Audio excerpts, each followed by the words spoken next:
Hi friends, നല്ല ചൂടുള്ള വട എടുത്ത് ഒട്ടും ആർത്തിയില്ലാത്തതുകൊണ്ട് അണ്ണാക്കിയിലേക്ക് ഇട്ടതിൻ്റെ എക്സ്പ്രഷനാണ് നിങ്ങൾ ഈ കാണുന്നത്. അപ്പോൾ രാവിലെ തന്നെ അമ്പലത്തിലൊക്കെ പോയിട്ട് നേരെ അടുക്കളയിൽ കയറി വടയും പായസവുമാണ് ഉണ്ടാക്കുന്നത്. അപ്പോൾ വട ഉണ്ടാക്കിയതിൻ്റെ ഒരു ഉദ്ദേശം എന്ന് പറഞ്ഞാൽ ബ്രേക്ക്ഫാസ്റ്റ് ആയിട്ട് നമുക്കിത് മതി. പിന്നെ അതല്ലാതെ ഇവിടുത്തെ ആൾക്കാരൊക്കെ അവരുടെ ഫെസ്റ്റിവലോ പൂജയോ ഒക്കെ വരുമ്പോൾ നമുക്കിങ്ങനെ ഓരോരോ സാധനങ്ങൾ കൊണ്ടു തരാറുണ്ട്. അപ്പോൾ അതുപോലെ അവർക്കൊക്കെ കൊടുക്കാൻ വേണ്ടിയിട്ടാണ് വടയും പായസവും ഉണ്ണിയപ്പവും വെച്ച് അങ്ങനെ ഒരു ഇതായിട്ട് കൊടുക്കാമെന്ന് കരുതി.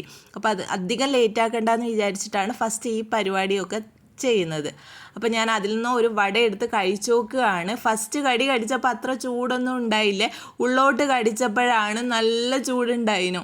അപ്പോൾ ഇത് ഞാൻ മിക്സിയിലാണ് അരച്ചെടുത്തത്, ഗ്രൈൻഡറിലല്ല. പക്ഷേ നല്ല ക്രിസ്പി ആയിട്ടുള്ള വട എനിക്ക് മിക്സിയിൽ അരച്ചെടുക്കുമ്പോൾ കിട്ടാറുണ്ട് കേട്ടോ.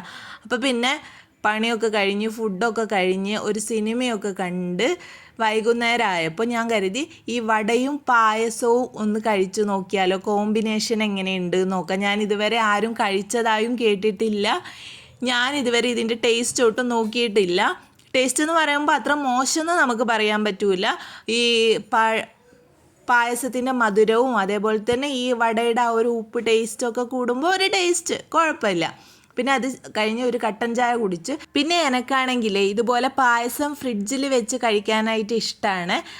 അപ്പോൾ ഇതുപോലെ ആർക്കെങ്കിലും പായസം ഫ്രിഡ്ജിൽ വെച്ച് കഴിക്കാൻ ഇഷ്ടമാണെങ്കിൽ ഒന്ന് കമൻറ്റ് ചെയ്യണം. നല്ല ടേസ്റ്റാണ്, നമുക്കൊരു ഐസ്ക്രീമിൻ്റെ ഒക്കെ ഫീല് വരും ഇതുപോലെ കഴിക്കുമ്പോൾ.